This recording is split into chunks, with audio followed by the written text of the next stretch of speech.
తర్వాత mark సువార్తని continue చేద్దామన్న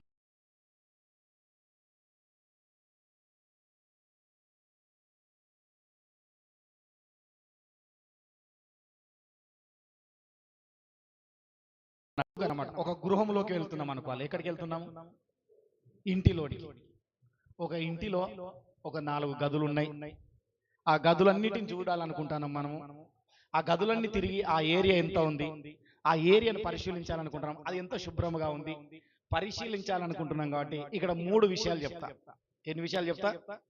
ఇలా అందరు చూపించాలి. మరి వాక్యం వింటున్నారని నాకు తెలియాలి కదా. వింటానవా సిస్టర్? బిందు సిస్టర్ వింటానవా?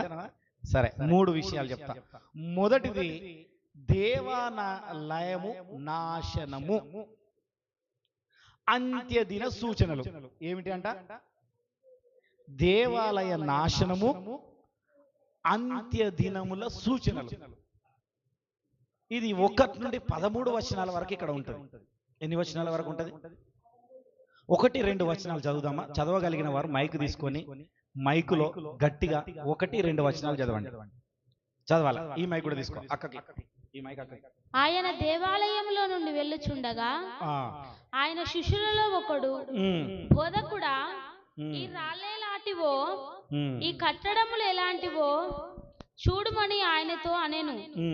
అందుకు యేసు, ఈ గొప్ప కట్టడములు చూచుచున్నావే, రాతి మీద రాయి ఒకటి అయినను ఇక్కడ నిలిచి ఉండకుండా పడద్రోయబడునని ఆయనతో చెప్పెను. సరే, ప్రార్థన చేసుకున్నాం. ప్రేమ గల తండ్రి, దయగలేసయ్య, కరుణగల రక్షక, దయాదాక్షిణ పూర్ణుడా, నీకు వేలాది కోట్ల వందనాలు, స్తుతులు, స్తోత్రాలు చెల్లించుకుంటున్నాం ప్రభువా. ఈ రోజు వాక్యాన్ని ధ్యానించుచుండగా తండ్రి, వినగల చెవులు, గ్రహించగల మనసును వీరికి దయచేయండి ప్రభువా. ఏం మాట్లాడాలో ఏం మాట్లాడకూడదో ప్రభువా, నాలో నుండి మీరు మాట్లాడి మీరు నాలో నీ ఆత్మను పెట్టమని యేసు నామమున అడుగుచున్నాం తండ్రి. ఆమేన్, ఆమేన్. ఏమని చెప్తున్నారంటే, వీళ్ళు దేవాలయం నుండి వెళ్ళుచున్నారట. ఎట్లా? ఇప్పుడు ఈ ముందు నుండి వెళ్ళిపోతున్నారు. ఏం చేస్తున్నారు? చూసి ఈ దేవాలయాన్ని చూసి ఎంత బాగుంది చూడండి. ఎవరితో చెప్తున్నారు? యేసు ప్రభుతో చెప్తున్నారు. ఎవరితో చెప్తున్నాడు? నారాజన్న నన్ను చూసి నాతో చెప్తున్నాడు, అయ్యగారు దేవాలయం మంచిగా కట్టిల్లు, చూడండి ఎంత బాగుందో అని చెప్తుండంటే, అప్పుడు ప్రవచిస్తున్న మాట యేసుక్రీస్తు ఏమన్నాడంటే, ఈ రాయి మీద ఒక రాయి కూడా ఉండకుండా తీసి పడవేయబడుతుందట. ఏమవుతుందట? ఎప్పుడు పడబడుతుంది అంటే, క్రీస్తు శకము 70వ సంవత్సరముల రోమన్ సామ్రాజ్యము వాళ్ళు ఏం చేశారంటే, దేవాలయానికి మొత్తం నిప్పంటి పెట్టారు. ఏం చేశారు? నిప్పంటి పెట్టినప్పుడు దేవాలయమును సొలొమోను గారు బంగారంతో కట్టాడు. ఇదంతా గోడలకి ఏంటంటే బంగారం ఉండేదంట, పూతలు, రేఖలు అంతా బంగారం ఉండేది. వాళ్ళు మొత్తం కాలబెట్టినప్పుడు ఆ దేవాలయానికి ఏమైందంటే, ఆ బండ సందులకు బంగారం అంతా వెళ్ళిపోయినది. ఏమైపోయింది? వెళ్ళిపోయినప్పుడు వీళ్ళు ఆ బంగారాన్ని తీయడానికి ఏం చేసిండ్రు? ఒక్కొక్క రాయిని పెకిలించేసిండ్రు. అది దేవుని ప్రవచనం నెరవేర్చబడినది. ఇదే ప్రవచనాన్ని దానియేలు గారు చెప్పారు. అంతకంటే ముందే, యేసుక్రీస్తు వారు రాక ముందుకే, యేసుక్రీస్తు వారు ప్రవచించక ముందుకే, హల్లెలూయా, దానియేలు 9:26లో ఉంటది ఈ మాట. ఆయన ప్రవచించాడు, ఈ రాళ్ళు తీయబడతాయని. ప్రవచనాలు ఎప్పుడు కూడా నిరర్థకం కావు. అర్థమవుతుందా? నేను కూడా యేసు ప్రభుల వారు చెప్పినప్పుడు కొన్ని విషయాలు నేను పంచుకున్నప్పుడు ఆ విషయాలలో కూడా ఒక్కటి కూడా నిరర్థకం కాలేదు. నేను ఇంతవరకు ఖచ్చితంగా చెప్తున్నా. నేను ఏదైతే దేవుడు నాతో చెప్పాడో, ఏదైతే నేను దేవుని ఆ మాట నేను వారితో చెప్పానో, ఆ మాటలన్నీ నెరవేర్చబడ్డాయి. ప్రతిదీ నెరవేర్చబడ్డాయి. నెరవేర్చబడుతున్నాయి కాదు, నెరవేర్చబడ్డాయి. అలా నెరవేర్చబడడం వల్ల బయటి వారు కూడా కొద్దిమంది వెంబడించడం మొదలుపెట్టారు. హల్లెలూయా. నెరవేర్చబడకపోతే కాదు, నెరవేర్స్తాయన్న ఆలోచన కాదు వాళ్ళకు, కానీ నెరవేర్చబడ్డాయన్న ఆలోచన. హల్లెలూయా. అయితే ప్రభువుల వారు కూడా మళ్ళీ ప్రవచనాలు చెప్తుండంటే, ఇక్కడ ఏం జరిగిందంటే, ఎవరెవరంట? 3వ అధ్యాయం చదవండి ఒకసారి. 3వ వచనం చదవాలి, త్వరగా. ఆయన దేవాలయముదుట ఆ, ఒలివల కొండ మీద ఉమ్, కూర్చుండి ఉండగా ఆ, పేతురు, ఆ, యాకోబు, ఆ, యోహాను, ఆ. ఆంద్రేయాను వారు ఆయనను చూచి, అబ్బా నలుగురు వచ్చి ఆయన చూసి ఇవి ఎప్పుడు జరుగును? ఆ, ఇవన్నీ నెరవేరుపోవు కాలమునకు ఆ, ఏ గుర్తు కలుగును? ఆ, అది మాతో చెప్పుమని ఆయనతో ఏకాంతమందు అడుగగా, ఆ, యేసు వారితో ఇట్లు చెప్పసాగెను, ఆ, ఎవడును మిమ్మును మోసపుచ్చకుండా ఆ, చూచుకొనుడి. ఆ, అనేకులు నా పేరిట వచ్చి ఆ, నేనే ఆయననని చెప్పి ఆ, అనేకులను ఉమ్, మోసపుచ్చెదరు. ఆ, మీరు యుద్ధములను గూర్చియు ఉమ్, యుద్ధ సమాచారములను గూర్చియు ఆ, వినునప్పుడు ఆ, కలవరపడకుడి. ఆ, ఇవి జరగవలసి ఉన్నవి గాని ఆ, అంతము ఆ, వెంటనే రాదు. ఆ, జనము మీదికి ఆ, జనమును, ఆ, రాజ్యము మీదికి ఆ, రాజ్యమును లేచును. ఉమ్, అక్కడక్కడ ఉమ్, భూకంపములు కలుగును, ఆ, కరువులు వచ్చును. ఆ, ఇవే ఆ. వేదనలకు ప్రారంభము. హల్లెలూయా. ఆయన ఒక ప్రవచనం చెప్పాడు. ఆ ప్రవచనము రోమా సామ్రాజ్యం క్రీస్తు శకంలో 70వ సంవత్సరంలో నెరవేర్చబడినది. మళ్ళీ తర్వాత ఈయన వెంబడిస్తున్నారు. ఇంతకు ముందు ప్రభువును వెంబడించారు కానీ ప్రభువును సరిగ్గా తెలుసుకోలేదు శిష్యులు. కానీ ఇప్పుడు ఏం చేస్తున్నారంటే నలుగురు వచ్చి ఏకాంతముగా ఉన్నప్పుడు ఆయనతో మాట్లాడుతున్నారట. హల్లెలూయా. ఏమని మాట్లాడుతున్నారు? ప్రభువా, నీవు చెప్పావు కదా ఆ ప్రవచనము, పూర్వీకులు కూడా చెప్పారు, కానీ ఇవి ఎప్పుడు జరుగుతాయ్యా? మళ్ళా నువ్వు ఎప్పుడు వస్తావు? అడగకనే ఈయనను అడుగుతున్నారు. అడిగితే ఆయన చెప్తున్నాడు. ఏం చెప్తున్నాడంటే, ఆయన చెప్పినప్పుడు ఆయన ఏమన్నాడు? ఎవడునూ మిమ్మల్ని మోసబుచ్చుకోకుండా చూసుకునుడి. ఏమంట? మంచేదో చెడు ఏదో ప్రతి మనిషికి తెలుసు, కానీ మిమ్మల్ని మోసపుచ్చుకుంటున్నారన్న విషయాన్ని, మీకు మీరే మోసపరుచుకుంటున్నారన్న విషయాన్ని ఎవరు గ్రహించట్లేదు. గుర్తుపెట్టుకోండి. అర్థమవుతుందా? అందుకని ప్రభువుల వారు ఒక మాట చెప్పాడు. యాకోబు పత్రిక 3వ అధ్యాయం 1వ వచనంలో ఉంటది, అనేకులు బోధకులుగా కాకుండి. ఏమంట? 3వ అధ్యాయం 5వ అధ్యాయం చూడండి. 5:1 3:1 సంథింగ్, త్వరగా. అక్కడ ఏమున్నది? తీసారా? 3:1 5:1. అనేకులు బోధకులు కాకుడి అని ఉంటది. అయ్యో చూడట్లేదు ఇంతసేపా? నేనన్న బైబిల్ తీస్తున్నా.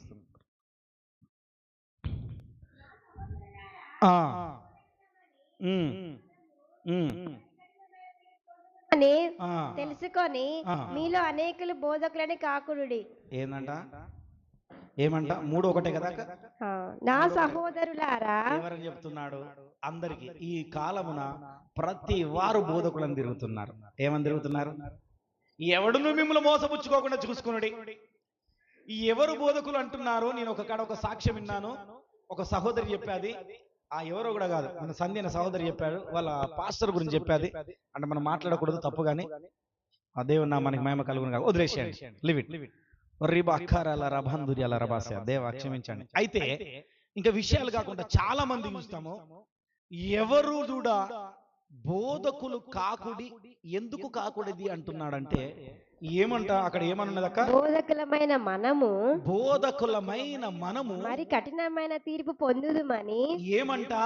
కఠినమైన తీర్పు పొందుదుమని. నేను మైక్ పట్టుకొని నేను చేస్తున్నా. ఇప్పటి మట్టుకు నా జీవితాన్ని నేను చూసుకొని, నేనేదో మీరు 4 మాటలు మంచి మాటలు చెప్పి మీ దగ్గర నుండి వచ్చే కానుకలు తీసుకొని జేబులు వేసుకొని నా ఇష్టానుసారంగా తిరుగుకుంటూ నా ఇష్టానుసారంగా ఎంజాయ్ చేస్తే తిరిగితే ఇప్పుడు ఈ లోక సంతోషంగా ఉంటాను. కానీ మరి కఠినమైన తీర్పు ఉన్నదయ్యా. ఆ తీర్పును చూసి నీవు బ్రతుకు అనడానికి చెప్పడానికి ఈ సాదృశ్యం అన్నమాట. హల్లెలూయా. అందుకనే అనేకులు బోధకులు కాకండి. మరి బోధన ఎక్కడ ఉంది? ఎక్కడ మంచి బోధ ఉందో, ఎక్కడ మంచి బోధ లేదో ఆ బోధను ఎరిగిన వారమై ఉండడానికి ఆయన ఏమని చెప్తున్నాడంటే, ఎవడునూ మిమ్మల్ని మోసపుచ్చుకోకుండా చూసుకునండి. అర్థమైందా? ఇప్పుడు అర్థమైందా? ఏమని చెప్పినా? ఎవడును ఇప్పుడు మిమ్మల్ని మోసపుచ్చుకోకుండా చూడండి. వారి మాటలు తేనెవలే ఉంటాయి, మధురముగా ఉంటాయి. ఇక వాళ్ళు మధురముగా చెప్పినప్పుడు ఆహా, ఈ దైవ సేవకుడు ఎంత గొప్పవాడు, లేనే లేడు. అర్థమవుతుందా? తేనె పూసినట్టుగా ఉన్నప్పుడు ఉంటాయి. కానీ ప్రభువుల వారు ఏం చెప్తున్నాడంటే, గద్దిస్తూనే ఉన్నాడు. ఎప్పటికి ప్రతి క్షణం గద్దిస్తూనే ఉన్నాడు. ప్రతి దినము గద్దిస్తూనే ఉన్నాడు శిష్యులను. రోజు రోజు ఇంకా ఎంతకాలమే నేను మీతో ఉంటా, ఇంకా మీరు తెలుసుకోరా? తెలుసుకున్నారు వాళ్ళు, తెలుసుకోలేకపోవడం ఏంది? వారు కూడా కార్యం చేస్తున్నారు, చేయకపోవడం ఏంది? మరి అయినా ఈ మాట అనడానికి కారణం ఏమిటి? గుర్తుపెట్టుకోండి, వారిలో విశ్వాసాన్ని, వారిలో మార్పును ఆయన ఇంకా కోరుకుంటున్నాడు. అర్థమవుతుందా? దినదినము మార్పును కోరుకుంటున్నాడు ప్రభువుల వారు. అందుకని ఏమంటున్నాడంటే, ఏదో మీకు చెప్పుతున్న ఆ బోధలను, ఆ బోధలు ఏమిటో, మంచేదో చెడేదో మీరు తిరిగి ఉన్నారు కనుక దానిని గ్రహించి, ఏమంట, దానిని గ్రహించి ఎవడును నిన్ను మోసపరచకుండా నీవు చూసుకో. మొదటిది. అర్థమవుతుందా? రెండవదిగా యుద్ధముల గురించి, యుద్ధ సమాచారాల గురించి నీవు తెలుసుకుంటావు. దేశం మీదికి దేశం తెలుసుకుంటా అంటది. ఒక్కొక్క వారు చేస్తున్నారు దేశం.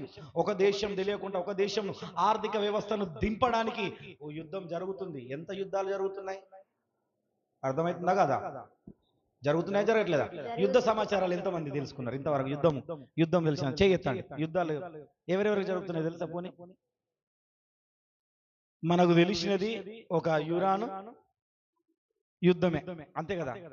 కానీ పరోక్షంగా 56 దేశాలు యుద్ధం చేసుకుంటున్నాయట. ఎన్ని దేశాలు? ప్రపంచంలో 197, 198 దేశాలలో 56 దేశాలు యుద్ధమే చేసుకుంటున్నాయి. చెప్పండి, అర్థమవుతుందా?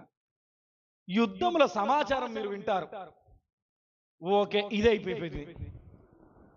అయితే దీని తర్వాత ఏంటంటే, జనముల మీదికి జనములు లేస్తారట. మూడవదిగా ఏమంట? లేస్తున్నారా? మస్తు లేస్తున్నారు. గుర్తుపెట్టుకోండి, ప్రతి ప్రవచనము నెరవేర్చబడినది. కానీ దేవుడు ఏమంటున్నాడు? ఇప్పుడే నేను రాను, మళ్ళీ ఇది ప్రారంభం మాత్రమే. ఏమంట? గుర్తుపెట్టుకో, నీవు నేను ఇంత ప్రశాంతంగా ఉండి ఇక్కడ దేవుణ్ణి ఆరాధించుకుంటున్నాం. కానీ మన దేశంలోనే, ఎక్కడ? మన దేశంలోనే, మన భారతదేశంలోనే ఈ స్వేచ్ఛను కోల్పోయిన వారు చాలా మంది ఉన్నారు. మన పక్కపంటి రాష్ట్రాలను చూసుకోండి, అన్ని పీకేస్తే వాళ్ళ అడవిలో ఒక గుడిసేసుకొని, నేను ఒక వీడియో చూశాను, గుడిసేసుకొని వర్షం వస్తుందంటే వారు ఆరాధిస్తున్నారు కదా, వారిని చూసి నా గుండె తర్కమైంది. మేమైతే ఎంత మంచిగా ఆరాధిస్తున్నాం. హల్లెలూయా. నాకు నిన్ననైతే, మొన్న పోయిన వారం ఫ్యాన్ కావాలనిపించింది, కానీ ఈ వారం ఉడకపోసినా కానీ ఫ్యాన్ వద్దనిపిస్తాను. ఎందుకంటే ఆ వీడియో చూసిన తర్వాత నాకు అనిపించింది, నాకు లేదంట వాళ్ళు ఎక్కడ కొడుతారో ఏం చేస్తారో అన్నట్టుగా వాళ్ళు ఉండి ఏం చేస్తారంటే, టిఫిన్స్ క్యారేజ్ పట్టుకొని దూరం ఒక 25 కిలోమీటర్లు వెళ్ళి అక్కడ ఒక గంట సేపు స్తుతించి మళ్ళీ వచ్చేస్తున్నారు. పిక్నిక్ పోయినట్టుగా క్యారేజీలు కట్టుకొని పోయి దేవుణ్ణి స్తుతించడానికి. ఒకవేళ స్తుతిస్తున్నామని తెలిస్తే కథ వాళ్ళు కాగా అంటే ఇక వాళ్ళ పని అయిపోయినట్టే. ఇలాంటి పరిస్థితిలో ఉన్నాము. ఆ పరిస్థితులు నీ కనులారా చూస్తున్నావు గనక నీవు మోసపుచ్చుకోకుండా చూసుకో అంటున్నాడు. అందుకని మొదట చెప్తున్నాడు, ఏం చెప్తున్నాడు? ఎవడును మిమ్మల్ని మోసపుచ్చుకోకుండా చూసుకోండి. ముందుగా అర్థమైందా? పిలువబడిన వారు అందరిని పిలిచాడు ప్రభు, ప్రపంచాన్ని మొత్తాన్ని పిలిచాడు. కానీ దాంట్లో కొద్ది మందిని మాత్రమే ఎన్నుకొని ఆయన యొద్దకు తీసుకుంటున్నాడు. హల్లెలూయా. ఇంతకుముందు చెప్పానుగా, పిలువబడిన వారు అనేకులు, ఏర్పరచుకున్న వారు కొందరు గనుక ఏం చేస్తున్నంటే, విశ్వాసులకు హింసలు కలుగుతాయి. ఏం కలుగుతాయి? హింసలు కలుగుతున్నాయి. ఆ కలుగుతున్న విషయాన్ని నువ్వు ఎరిగినప్పుడు, నీవు తెలుసుకున్నప్పుడు, దేవుడు రాకట సిద్ధముగా ఉన్నదన్న విషయాన్ని నీవు జ్ఞాపకము చేసుకో. నేను చెప్పిన ప్రవచనాలు నెరవేరుస్తున్నాయన్న విషయాన్ని నువ్వు గుర్తు చేసుకొని జాగ్రత్తగా ఉండు. హల్లెలూయా. చూసావా ఎంత అర్థం ఉందో దీనిలో, ఎంత భావన ఉందో చూడండి. దాని తర్వాత నాట మహాశ్రమల కాలం వస్తుందట. ఏమొస్తుంది? రెండవ విషయం అన్నట. అది ఒకటి దాంట్లో 3 చెప్పాను, ఇప్పుడు రెండో విషయాన్ని తీసుకుంటున్నాను. సుధాకర్, అర్థమవుతుందా? వినడానికి ట్రై చేయి, గుర్తుపెట్టుకో, వినడానికి గుర్తుపెట్టుకో. ఎందుకంటే ఈ మహాశ్రమల కాలం నుండి మనం తప్పించుకునే వారమై ఉండాలి. హల్లెలూయా. చదువుదామా? చదవండి. 9 నుండి. మిమ్మును మిమ్మును గూర్చి మీరే జాగ్రత్త పడుడి. వారు మిమ్మును సభలకు అప్పగించెదరు, మిమ్మును సమాజ మందిరంలో కొట్టించెదరు. మీరు వారికి సాక్షార్థమై అధిపతుల ఎదుటను రాజుల ఎదుటను నా నిమిత్తము నిలవబడుదురు. సకల జనులకు సువార్త ముందుగా ప్రకటింపబడే వలెను వారు మిమ్మును అప్పగించుటకు కొనిపోవునప్పుడు మీరు ఏమి చెప్పుదుమా అని ముందుగా చింతింపకుడి. ఆ గడియలోనే మీకు ఏది ఇవ్వబడనో అదే చెప్పుడి. చెప్పువాడు పరిశుద్ధాత్మే గాని మీరు కారు. సహోదరుడు సహోదరుని తండ్రి కుమారుని మరణకు అప్పగింతురు. కుమారులు తల్లిదండ్రుల మీద లేచి వారిని చంపుదురు. ఓకే, అయితే ఇక్కడ ఏమైతుందంటే మిమ్మును గురించి మీరే సభకు అప్పగించబడుతురు, మీ మీద సాక్ష్యం పలుకుతారు. ఎందుకంటే ఇది కూడా జరిగినది. ఏం జరిగినది? ఎవరైతే క్రైస్తవులుగా ఉంటున్నారో వాళ్ళని తీసుకొచ్చి బలవంతంగా చేసేసారు. తెలుసా, ఒక పాస్టరు ఒక కాడనైతే మీకు నేను ఆ వీడియో పంపిస్తా గ్రూప్లో.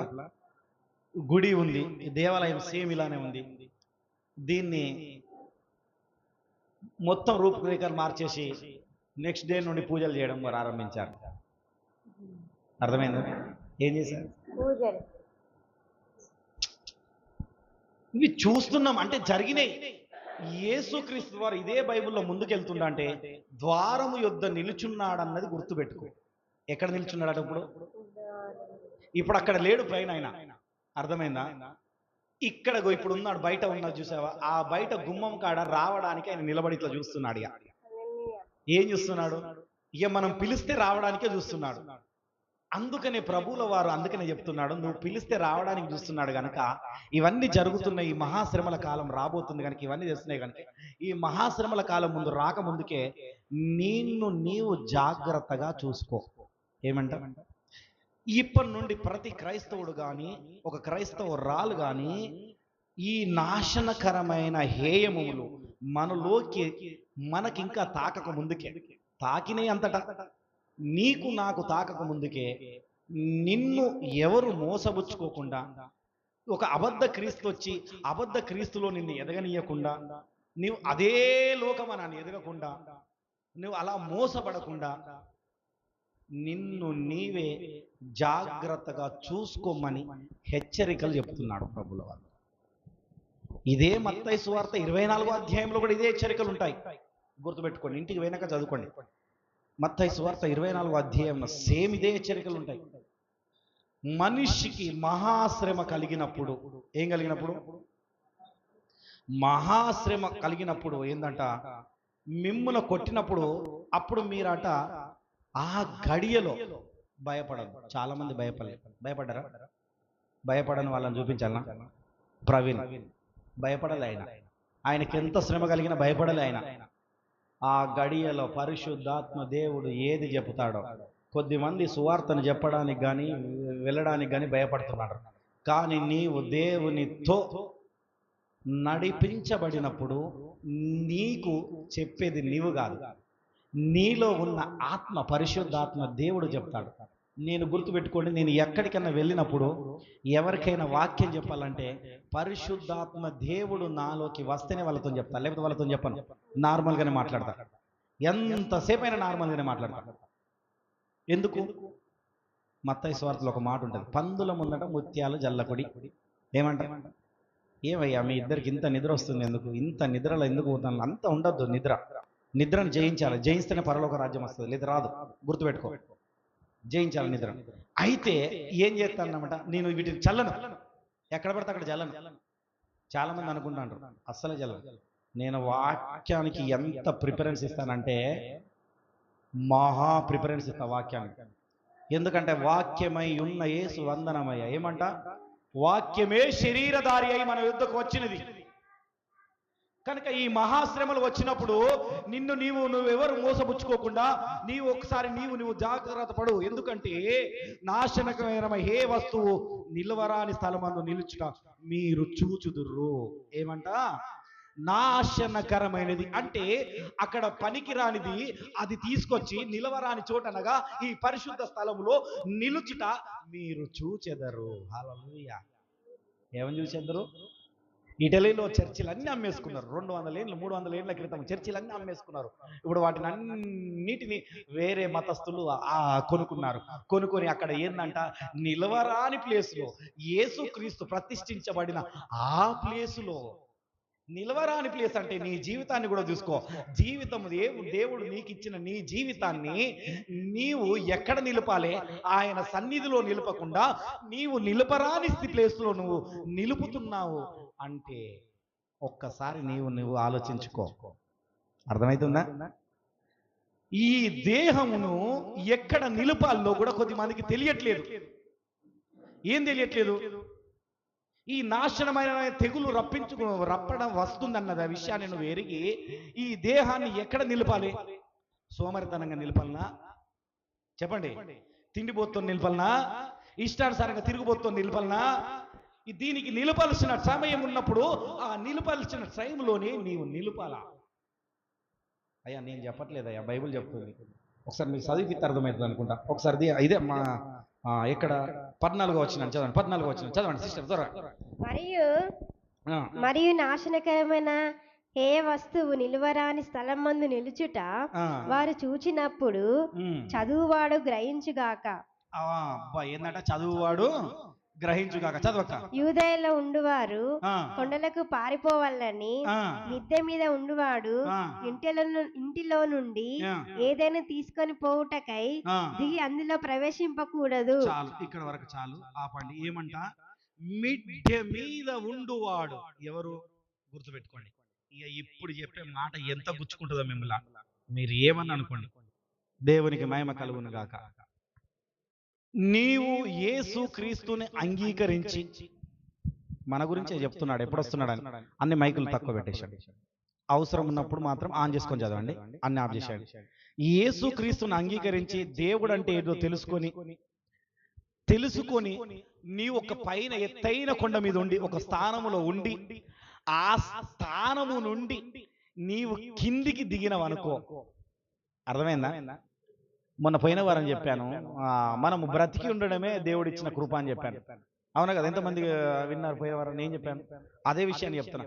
దేవుడు నాకేం చేశాడని తెలుసుకోవడం కంటే, ఈ భూలోక సంబంధమైన విషయాలతో నువ్వు ఆయనను కంపేర్ చేసుకోవడం కంటే, పరలోక సంబంధమైన విషయంలో నువ్వు ఎరిగి నువ్వు పైన ఒక స్థానంలో ఉండి ఇప్పుడు ఈ స్టేజ్ మీద ఉండి ఇలా కిందికి దిగిపోతా, అది మంచిది కాదట. ఏందంట? ఏం కదంట? ప్రవేశింపకూడదు అంటున్నారు. రక్షింపబడి యేసుక్రీస్తుని ఎరిగి మళ్ళీ ఏమున్నదిలే అని ఇట్లా వెనక అడుగు వేసుకుంటూ ఈ కిందికి దిగిపోయిన పరిస్థితి నీలో వచ్చినది అంటే ఏమైనట్టు? నాశనకరమైన తెగులుకి నీవు దగ్గరగా ఉన్నావన్న సూచన. హల్లెలూయా. ఇంకోటి చదవండి సిస్టర్. ఉండువాడు, ఇక చూడండి, పొలములో ఉండువాడు తన వస్త్రమును తీసుకొని పోవుటకు ఇంటిలోనికి తిరిగి రాకూడదు. అబ్బా, ఏం రాకూడదట? నారాజు అన్నప్పుడు పొలానికి పోయిండు, పని చేస్తాడు. అక్కడ ఏం చేస్తాడు? విత్తనాలు పెడుతుండ అనుకున్నాం. ఒక ఎకరంలో ఒక దాదాపు అరెకరం అంతా విత్తనాలు పెట్టేసిండు. అరెకరం విత్తనాలు పెట్టిన తర్వాత అయ్యో నాకు చెమట వస్తుంది, నాకు మొహం తుడుచుకోవాలి, లేదా నాకు దాహం ఎత్తుంది, పోయి ఇంటికి పోయి ఒకసారి బాటిల్ నీళ్ళు తెచ్చుకుంటా, లేదా నేను టవల్ తెచ్చుకుంటా అని పోయిండు అనుకో, మళ్ళీ రాబుద్ది అవుతుందా పొలం కాడికి? అవుతుందా? అర్థమవుతుందా? అవుతుందా కదా? వింటున్నారా? వినట్లేదా? ఒకసారి అందరు నిలబడండి. వింటున్నారా? పని చేస్తున్నామయ్యా, పని కాడికి వెళ్ళినాం, పని చేయడానికి వెళ్ళినాం, పని మధ్యలోనే వదిలేసి మనం ఇంటికి వచ్చినాం అనుకో, మళ్ళీ అక్కడికి పోబుద్ది అవుతుందా? ఎవరికైనా పోబుద్ది అవుతుందా? గుర్తుపెట్టుకోండి, ఎవరికి పోబుద్ది కాదు.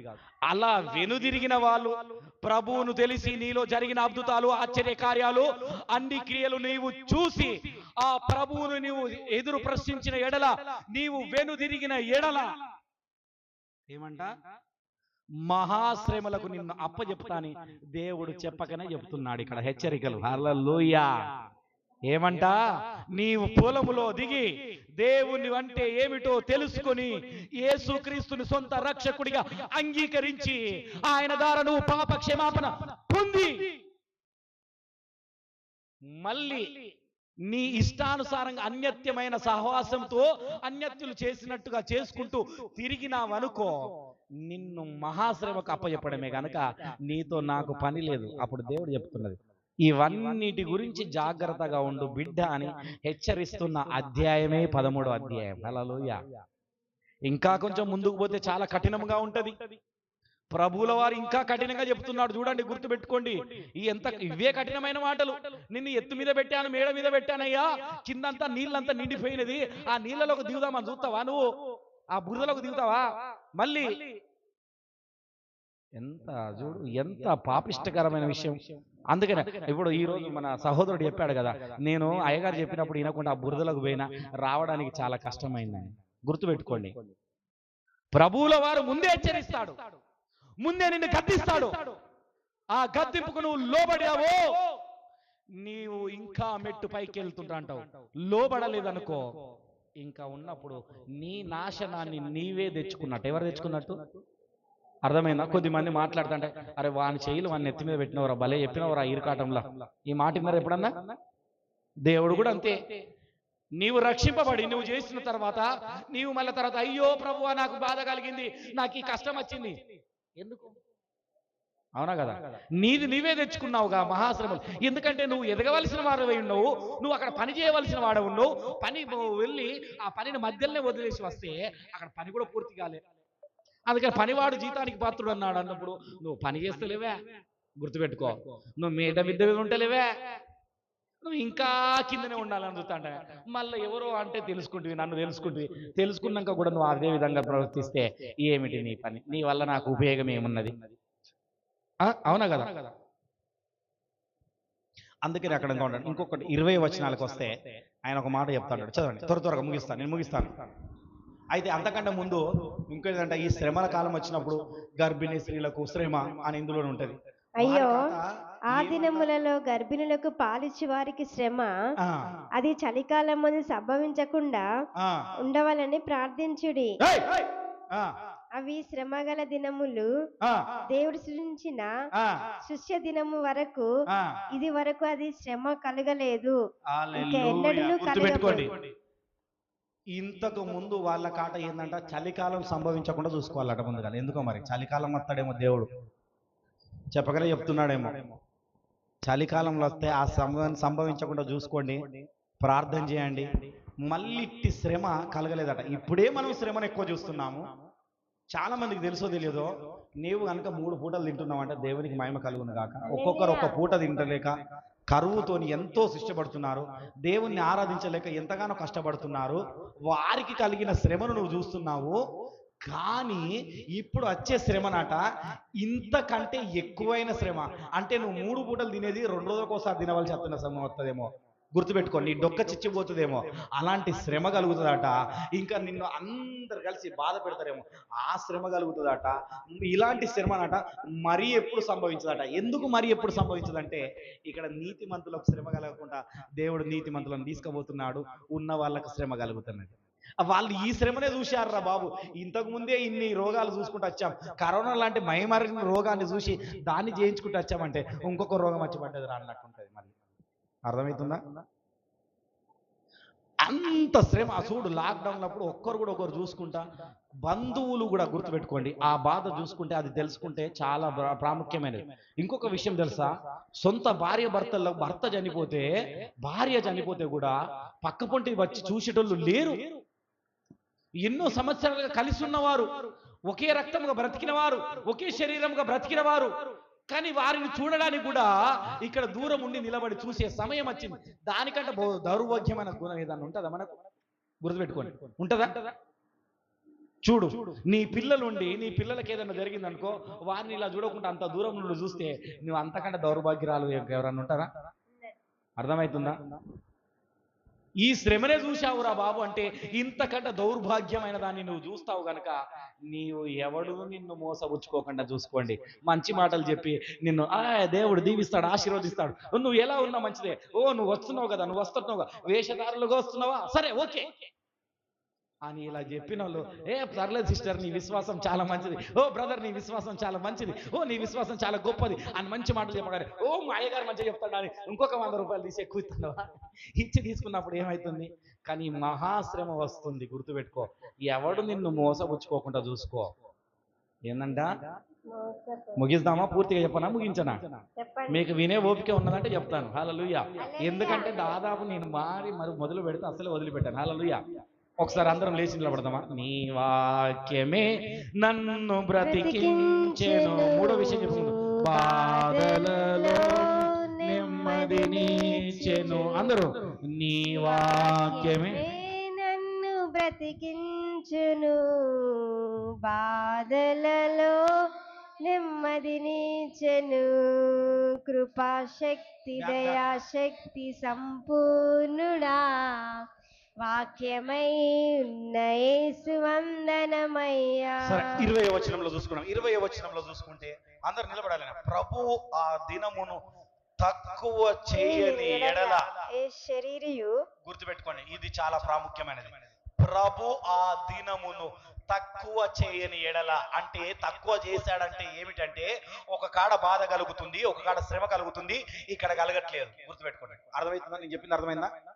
గుర్తుపెట్టుకోండి. మన పక్కపంటి రాష్ట్రంలో ఒరిస్సా అటు ఉన్నదా, అటు సైడ్ దేవుని సేవ చేయడానికి అక్కడ ఇబ్బంది పడుతున్నారు. కానీ ఇక్కడ మనం ఉన్న తెలంగాణ ప్రాంతంలో దేవుని సేవ చేస్తున్నాం. అంటే ఏం చేస్తాడంట? ప్రభు దినమును తక్కువ చేశాడు. హల్లెలూయా. అటు సైడ్ ఉన్నది ఇటు సైడ్ లేదు, ఇటు సైడ్ ఉన్నది అనుకో అటు సైడ్ లేదు, అంటే తక్కువ చేయడం. హల్లెలూయా. కొద్ది మందికి శ్రమ కలిగినప్పుడు మిగిలిన వారు సరిదిద్దుకోవాలి. అర్థమైందా? వర్షం వస్తుంది, తడవక ముందుకే నా గుడిసె ఉన్నది, ఈ రేకులు తడుస్తున్నాయి అన్నప్పుడు దీని మీద ఏదో ఒకటి మనం కప్పు వేసుకోవాలి. ఏం చేసుకోవాలా? అందుకని ఈ వేసుకోవడానికి గల కారణం ఏంటంటే, అక్కడ వర్షం కొట్టింది. ఇక్కడ ఆంధ్ర ప్రాంతంలో ఎక్కువ వర్షం కొట్టినప్పుడు ఇల్లులు అని కొట్టుకపోయినాయట. ఇక వర్షాకాలం వస్తుంది, ఈ వర్షానికి మళ్ళీ మనకు కూడా ఇట్లాంటి వర్షాలు వస్తాయి కావచ్చు, ఇలా కొట్టుకపోతాయి కావచ్చు. ముందు జాగ్రత్తగా ఇల్లును ఒకసారి మంచిగా కప్పుకున్నాం. నీ పరిశుద్ధ జీవితం కూడా అదే.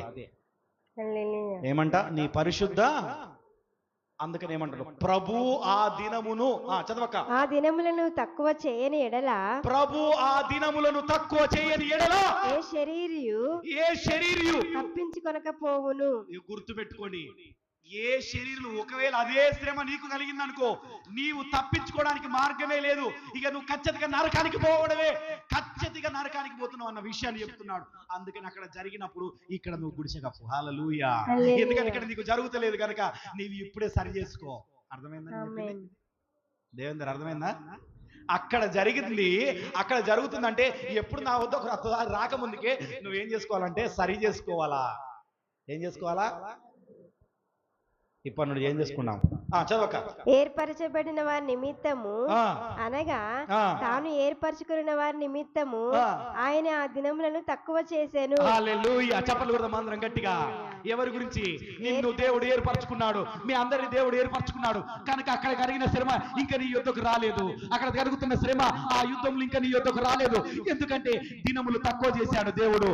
ఎందుకంటే నీ మీద ఆయన ప్రేమ ఉన్నది, ఇంకా నిన్ను దేవుడు ప్రేమిస్తూనే ఉన్నాడు. నీవు ఆయనను ప్రేమించకున్నా గానీ ఆయన ప్రేమను మరలా నీ యుద్ధ నుండి చూపిస్తూనే ఉన్నాడు.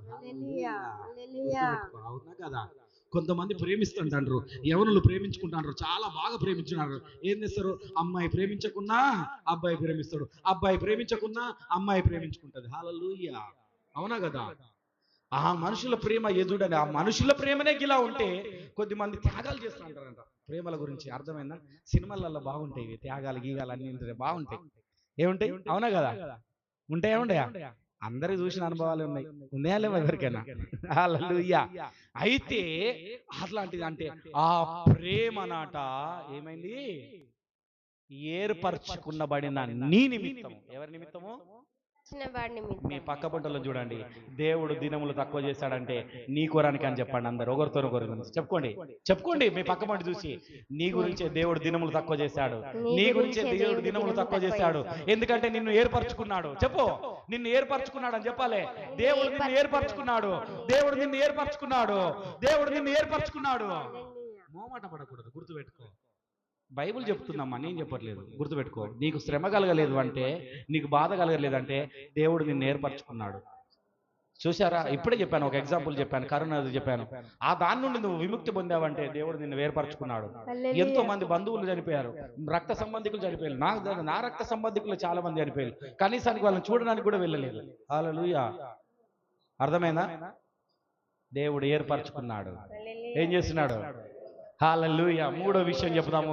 అంజూరపు చెట్టు ఉపమానం చెప్పాడు ఒకటి. ఏం చెప్పాడంటే అంజూరపు చెట్టు ఉపమానం ఒకసారి చూద్దాం. మెలకువగా ఉండాలన్న హెచ్చరికలు చేస్తున్నాడు ఇక్కడ. చదవండి సిస్టర్. ఇక్కడ అంజూరపు చెట్టును చూచి ఉమ్, ఒక ఉపమానం నేర్చుకొనుడి. ఉమ్, దాని కొమ్మ ఉమ్, ఇంకా లేతేజ చిగురింపినప్పుడు ఉమ్. వసంతకాలం సమీపంగా ఉన్నందున చాలు, మీకు చాలు. తెలియను. అంతకంటే ముందు ఒక విషయం చెప్పడం మర్చిపోయినా. ఏర్పరచుకున్నప్పుడు అట, ఈ శ్రమ కలిగినప్పుడు దేవుడు వస్తాడట. వచ్చినప్పుడు ఆయన దూతలను పంపి నలుదిక్కుల, ప్రపంచంలో నలుదిక్కుల పరిశుద్ధులనట పోగు చేసుకొని ఆయన తీసుకుపోతాడట. ఏం చేస్తాడు? హల్లెలూయా. నేను ఏర్పరచుకున్నాడం అన్నాడు ఒకటి కాదు. దీని తర్వాత విషయాన్ని చెప్పడం మర్చిపోయాను.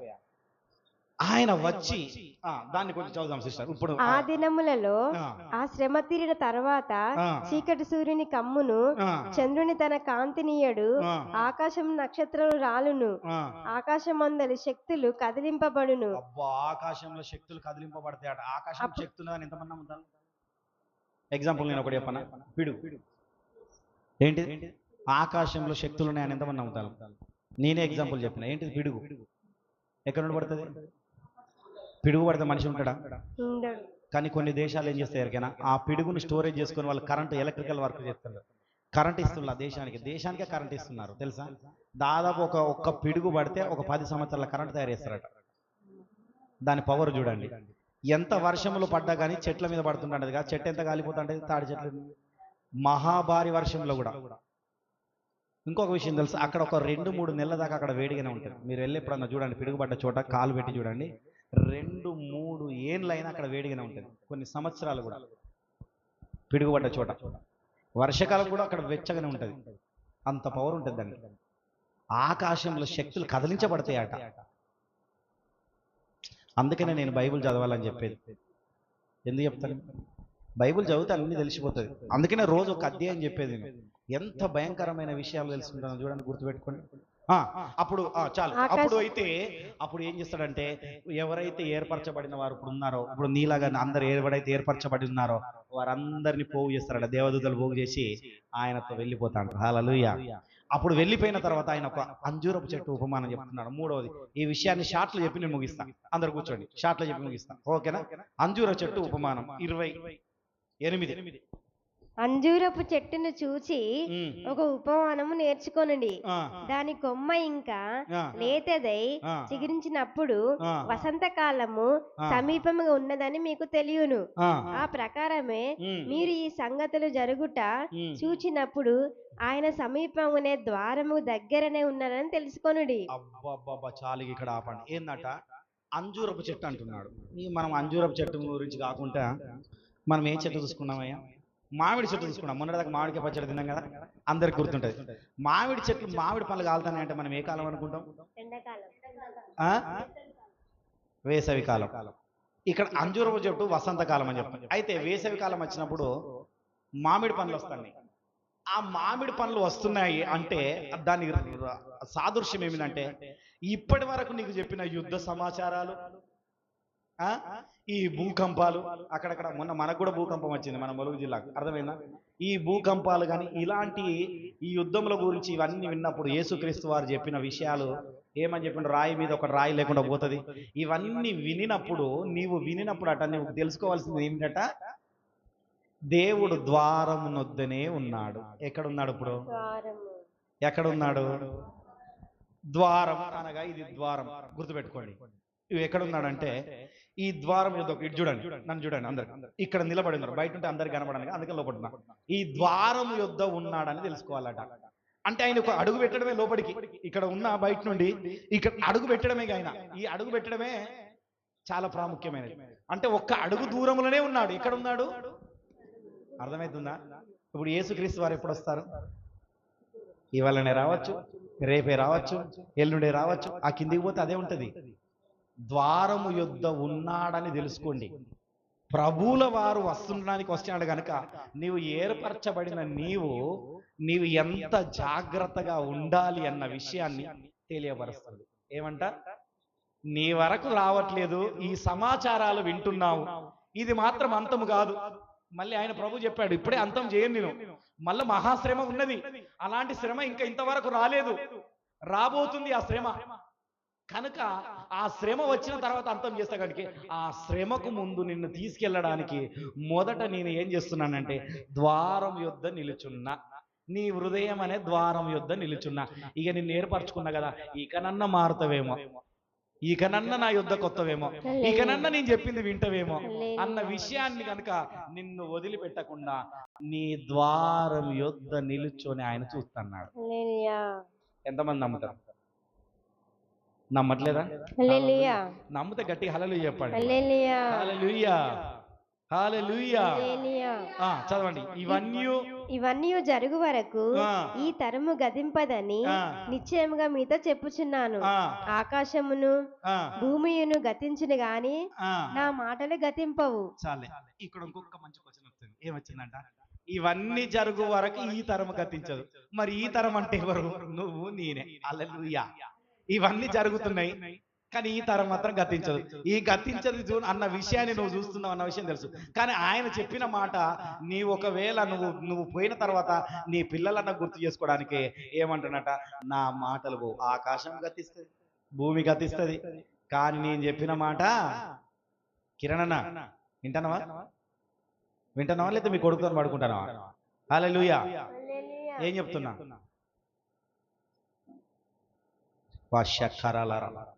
కొంచెం దురాత్మ శక్తులు బాగా పనిచేస్తున్నాయి. నేను వాక్యం చెప్తున్నాను, యేసు నామమున కాల్చివేస్తున్నా, గుర్తుపెట్టుకోండి.